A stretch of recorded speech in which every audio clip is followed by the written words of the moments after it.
ঢাকা এবং রাজশাহীর মধ্যকার ম্যাচে ঘটেছে এক ব্যতিক্রমী ঘটনা। বিয়ে করতে না গিয়ে সরাসরি স্টেডিয়ামে এসে বিপিএল খেলা উপভোগ করেছেন বরযাত্রীরা কয়েকজন।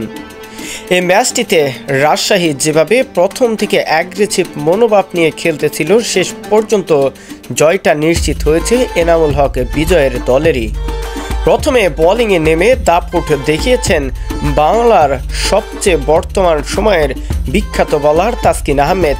তার নৈপুণ্যে অর্থাৎ প্রথম ইনিংসে 7 উইকেট শিকার করেন বাংলাদেশি ডানহাতি পেসার।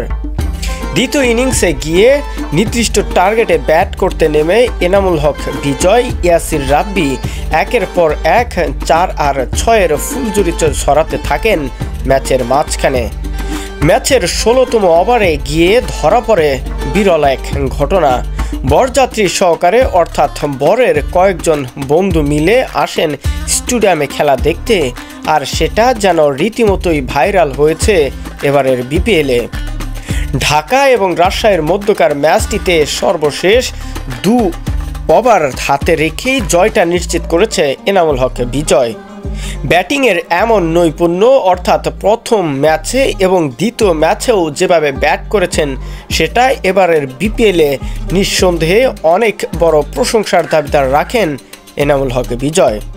তার ব্যাট থেকে আগামী ম্যাচগুলোতেও দারুণ কিছু আশা করতে চায় সাধারণ ক্রিকেট প্রেমীরা।